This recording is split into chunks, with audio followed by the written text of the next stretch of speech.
again with another set of Webers. But talking to the Volkswagen guys, they're like, you'll be happier with the empties. They just run better. 1963 Corvette, split window.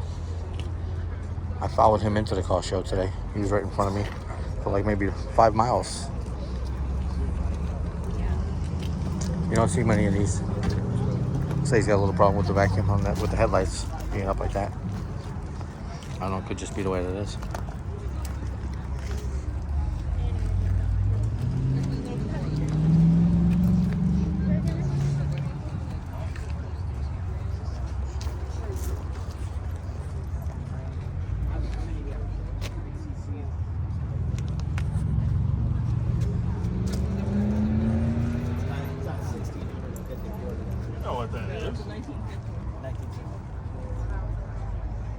I built a couple of 1835s.